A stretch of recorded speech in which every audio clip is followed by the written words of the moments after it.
So welcome to Getting Context. My name is William Pensart, and today I would like to take you through a controversial opinion piece in one of Belgium's best newspapers. It's called, the newspaper is called The Standaard.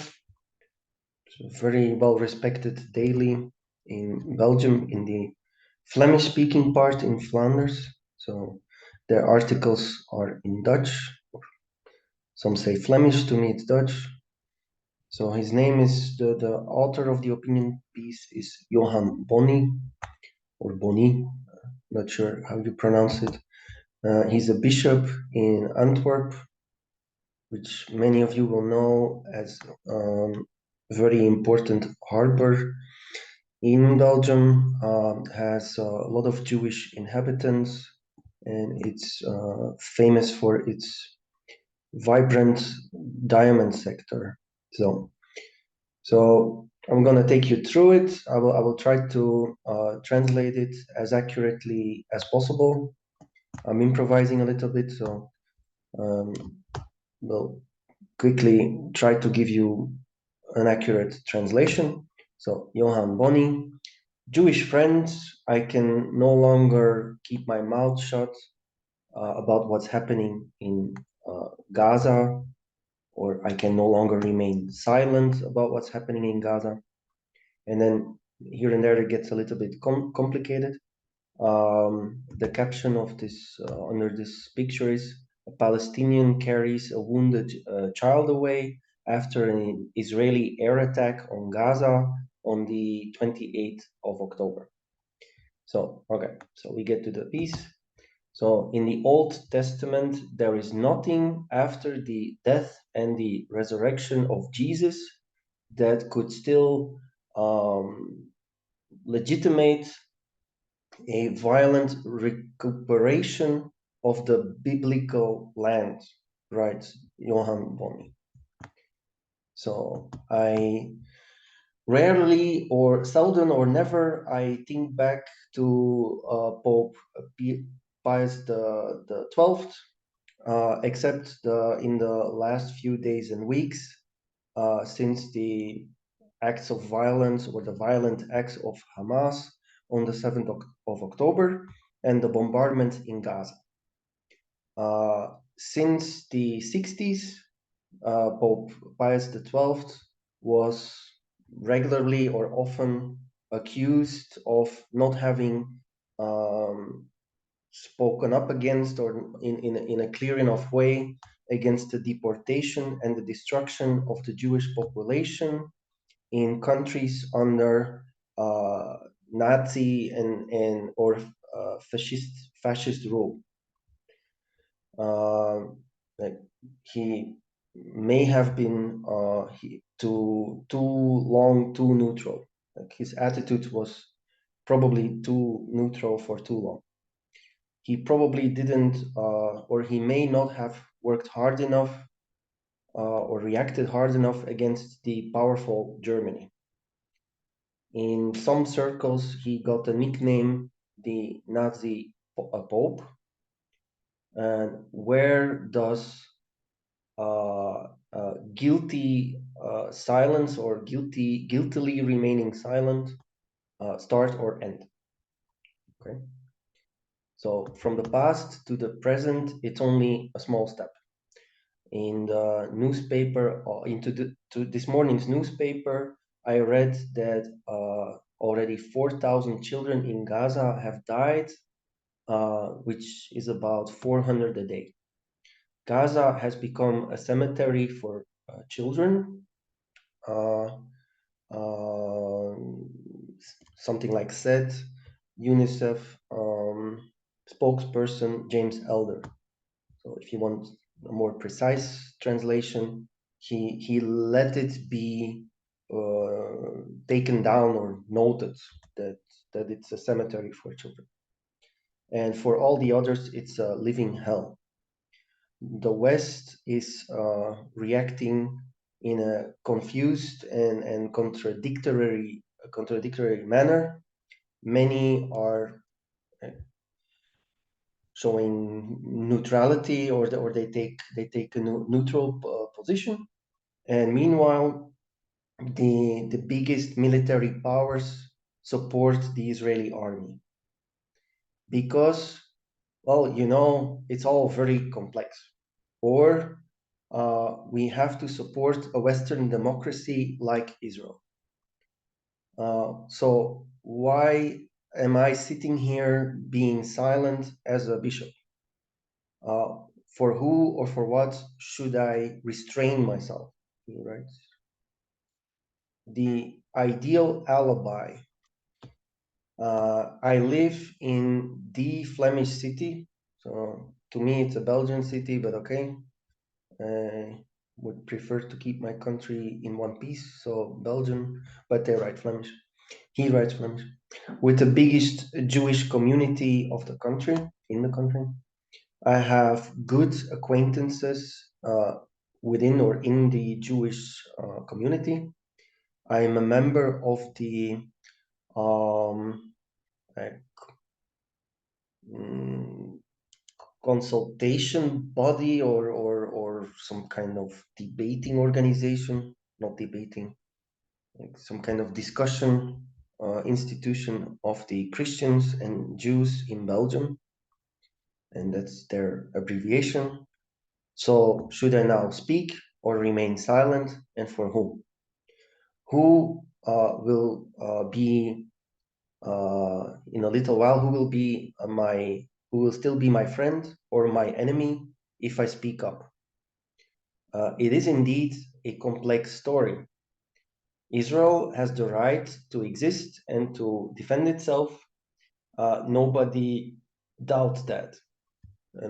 So he has a very small circle of people, and that he doesn't know anybody who contests that Israel should be a country. He doesn't write that, but that's my conclusion, because I don't think it's that hard to find people who don't want that Israel remains a country. Okay.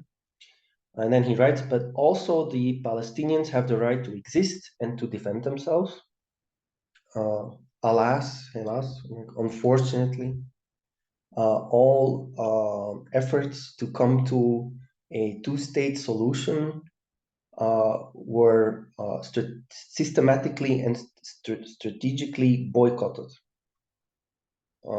I don't really. It's not really clear to me who's doing the boycotting. I don't know. Maybe he will say it. Until a predictable explosion would render the ideal alibi, or would deliver the ideal alibi, something like that. And it has come to this explosion. The final offensive seems to have been launched. There's now nobody who still believes in a peaceful coexistence in the former, how would I translate this? Mandate region of Palestine. The kids have to die. So the youngsters have to go, and the rest will radicalize. What else would they do? And now, and after Gaza, the West Bank will probably follow. So where are the human rights and the international law? As a bishop, I want to limit myself to my terrain, which is that of faith, of religion. Christians and Jews largely share the same holy scriptures. Those are the books we call the Old Testament. But in our interpretation of those scriptures, we haven't been on the same track since the death and the resurrection of Jesus Christ. And he adds, since, like, not at all, like completely not.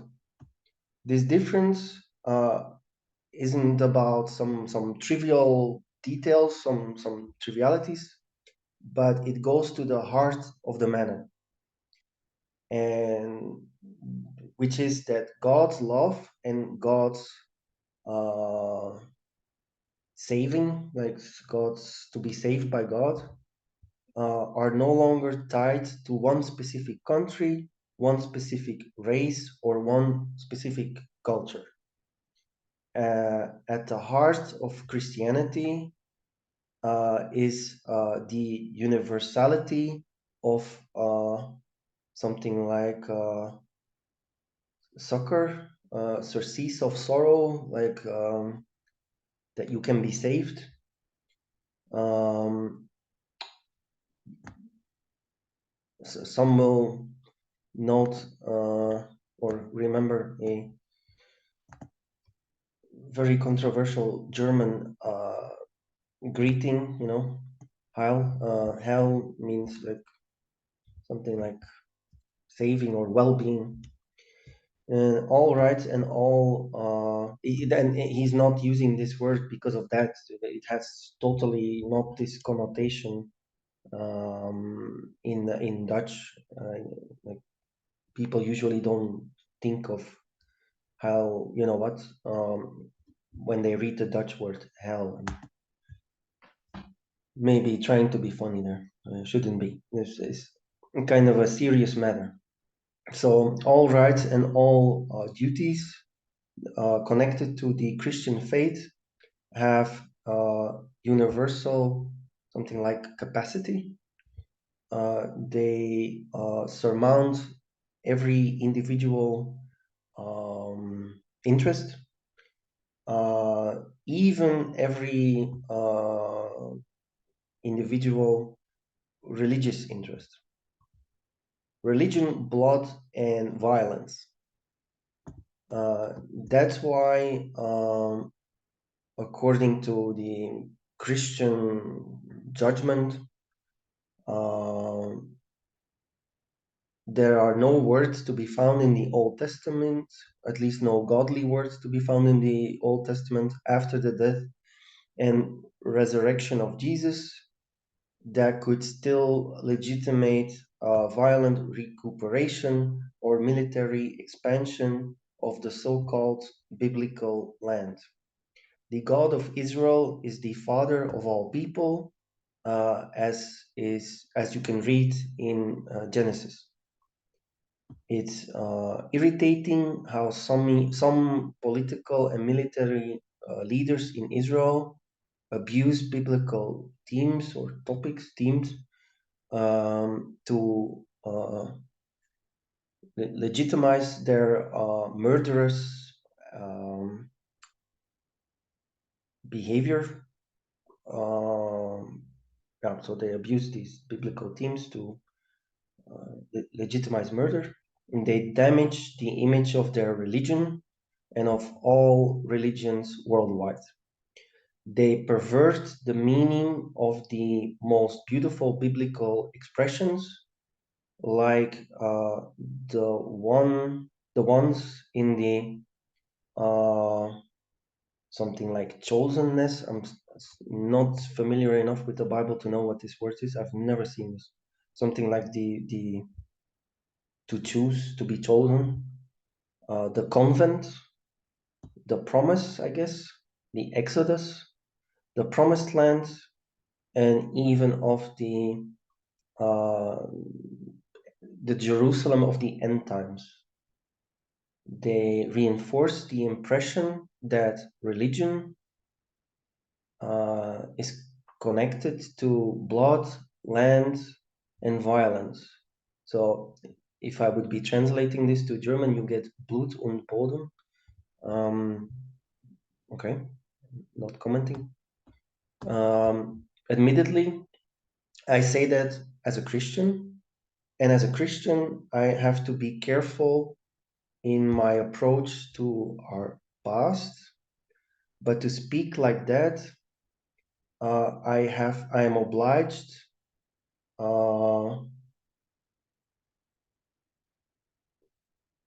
but to speak like that, I'm obliged because of the material difference, and this is also the most essential, the most essential message. Uh, why Jesus of Nazareth died on a cross.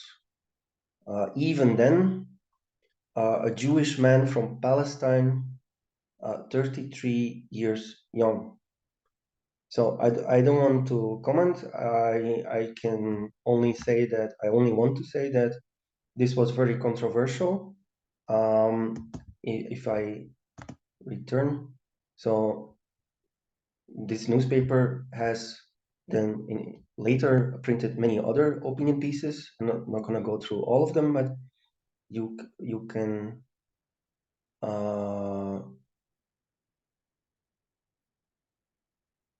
here, for example, Jewish organizations or something like outrage, like they in Dutch, it's literally it's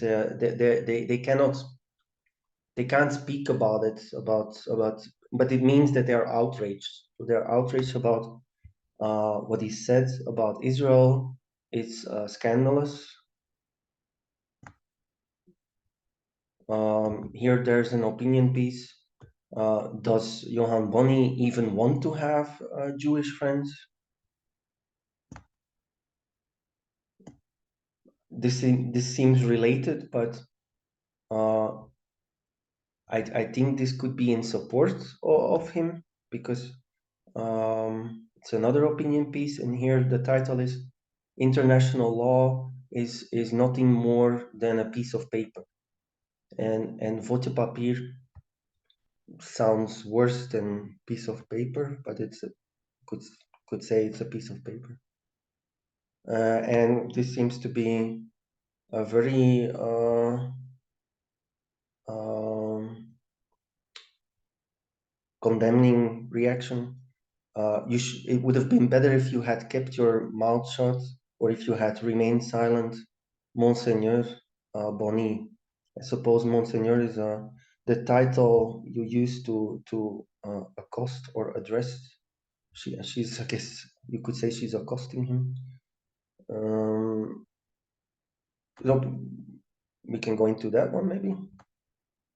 So I haven't read it. Is it long? That's not that long.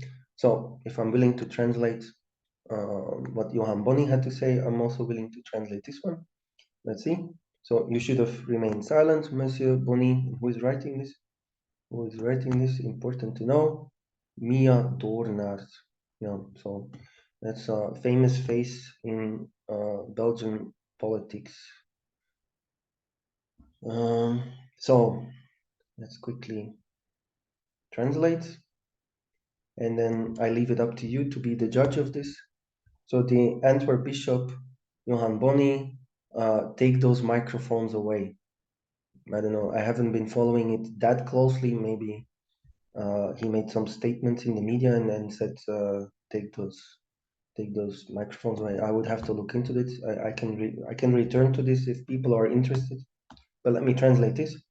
So the fact that Bishop Johan Bonny condemns the Israeli operation in Gaza, that is his right, but the heavy anti-Jewish tone of his something like attack or raid uh, makes Mia Dornert wonder if her church, I'm assuming she's a Catholic, I think she is, pretty sure she is, that her church,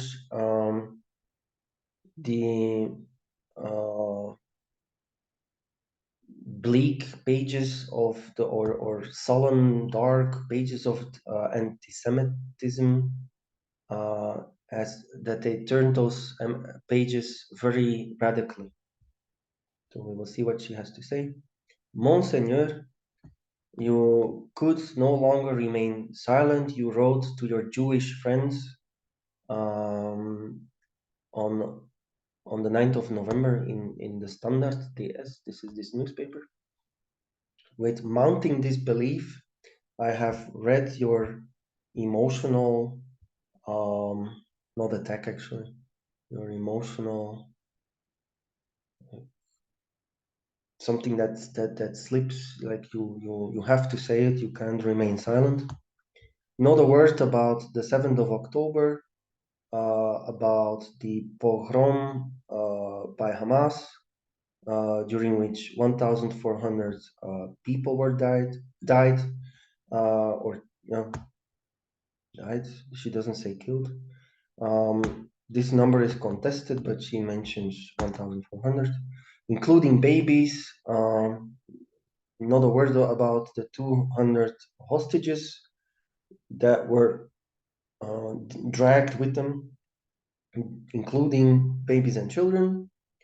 Or better, you did talk about it, but in almost unbelievable terms. You reduce a cruel bloodbath to a predictable explosion, a consequence of the Israeli policies.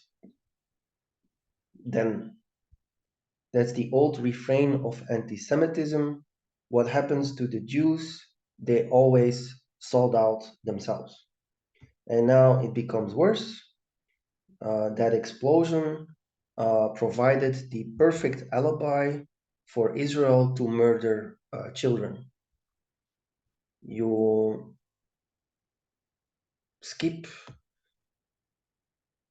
that you skip to mention something like that. You skip to mention that Hamas uh, intentionally uses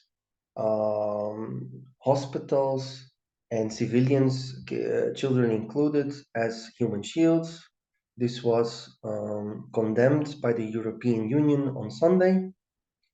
The more civilians die, the more support for Israel in the West can crumble. This strategy of Hamas is working, given or which uh, uh, appears or is clear from the anti-Israel protests, uh, during which the terrorist attack of the 7th of October is also completely like muffled, or like to, in Dutch you can say, um, to keep it silent, dead. To they were dead silent about it. It's strong. It's strong language. And the gulf of anti-Semitic incidents in lots of European countries. And according to your article, that on top of everything, which is a bitter coincidence, appeared on the 9th of November, the anniversary of the Kristallnacht, the gigantic pogrom in Nazi Germany in 1938. So this was an explosion of violence against the Jewish community in Germany. This was before the Holocaust. This was right before the Second World War erupted, with officially the start of the Second World War is Germany's invasion of Poland, aided by the Soviet Union, I might add. So very, very violent. I've seen documentaries about it. Why do they call it Kristallnacht? Because they smashed lots of windows of Jewish shops and threw stones and beat people, and so some were beaten to death, some were hit by stones and died, and of course there was really incredible damage. And I can also say that there was a bigger backlash, like a bigger outcry among Germans than the Nazis had actually expected. So they started thinking that it was a bit too soon to be doing stuff like that. But I don't want to say anything that I'm not completely sure of. Um, so, uh, so a reaction followed to your, let's say, opinion piece, like your it sounds like a kind of aggressive word, like something that spills out of you. There was a reaction from the Belgian Jewish community, and I fully support this. I'm fully behind this. We can also read that. I don't know how much information you guys would like. Um, I'm willing to go into that as well. So uh, hit me up in the comments or send me a message if you want to hear more about this. I will also not repeat the arguments then, because they've already been made there. So maybe we should look at it. But what you write doesn't just concern Jews. Yeah, she is a Catholic. As a Catholic, I would like to have confidence or the trust that my church, with the Second Vatican Concile, that they turned these somber pages of anti-Semitism radically and forever, definitely. I also want to trust that it will remain that way, and in a church that is now uh, non-European for 80%, and uh, and under a pope who's fascinated by a religion that freely promotes hatred towards Jews, Islam. This is debatable. I think it's an opinion piece, so I would like to hear from you. Do you agree that Islam promotes the hatred of Jews or not? Please, I'm very interested in what you have to say, but be careful. Uh, this is not a approval without critique or criticism of the Israeli operation in Gaza. It is a criticism of the disconcerting tone of your writing. Um, it's already there in the first paragraph. You remind us of Pope Pius XII and his guilty silence about the murdering of the Jewish population by the Nazi regime. And then, in a little step from the past to the present, you make the connection between Israel and Gaza. I find it obscene, that's not hard to translate, that you, in an environment of murdering Arab dictatorships, like the one from Bashar al-Assad in Syria, uh, like, that you put Israel on one line with the murdering of 6 million peaceful Jews by the Nazis, who in no way formed a threat to Germany. I completely agree there. There was no threat. I would actually even go so far as to say that before Hitler came to power, um, Jewish people were very fond of Germany, and there were no threats. I think many Jews fought uh, for Germany, for their country, which was their country in the First World War. But even those often, in most cases, I guess, didn't escape their violent fate in the Holocaust. So really, you should have kept your mouth shut, Monseigneur. You should have remained silent. I'm translating it a little bit too harshly. She says, stay silent, not keep your mouth shut. Israel really does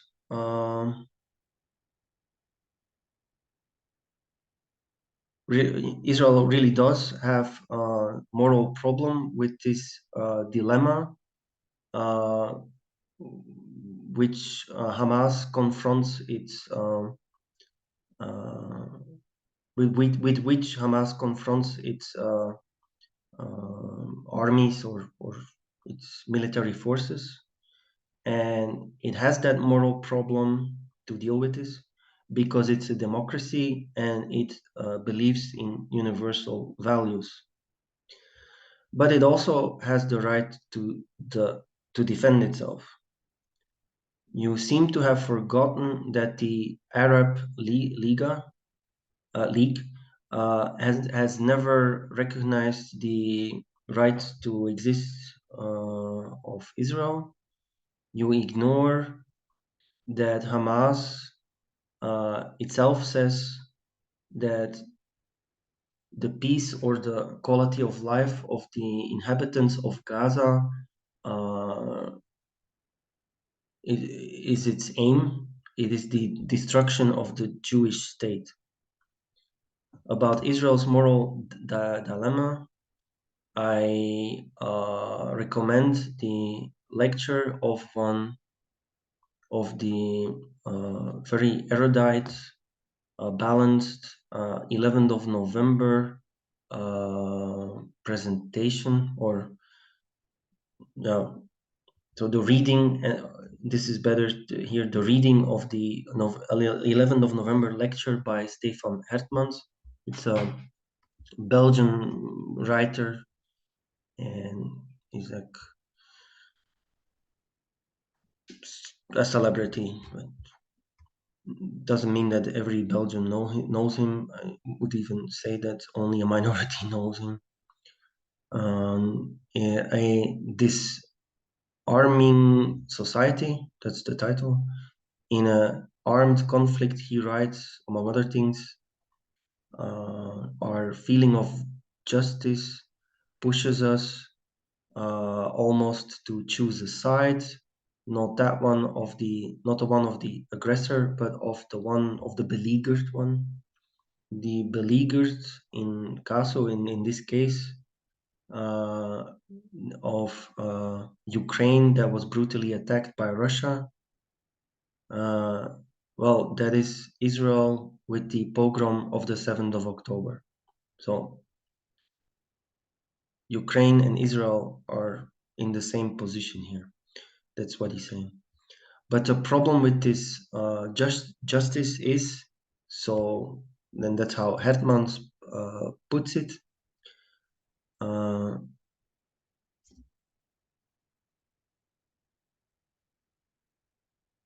Yeah, the problem with this justice without condemning or without judgment or condemnation, it pushes the attacked to they push the attacked to the same cruelty as the attackers if they want to survive. I'm not a fan of this guy. He I think he's a very proud guy who likes to complicate things. He's basically saying that Israel has to defend itself against these aggressors, because if you don't defend yourself against these aggressors, you won't survive. Okay, there were way easier ways to say that, and some people like to flaunt their amazing intellectual capacity in your face, whatever. Exactly this dilemma was captivatingly or grippingly is better, grippingly expressed by late Prime Minister Golda Meir of Israel. When there is peace, we will in time be able to forgive the Arabs that they killed our sons, but it's going to be harder to forgive them that they forced us to kill their sons. Original statement, I must say. powerful. Um, there will be peace when the Arabs love their children more than they hate us. And this is a quote from A Land of Our Own. Hamas, which you uh, plead innocent, or like you want to absolve of guilt, uh, shows together with its allies and its benefactors, like financial benefactors, the ones that give the money, Monseigneur, that this day has not yet come. So that's it. I think that's enough. Comments, reactions, what do you think? Let me know. Like, subscribe, share, all that good stuff. And till next time. Bye.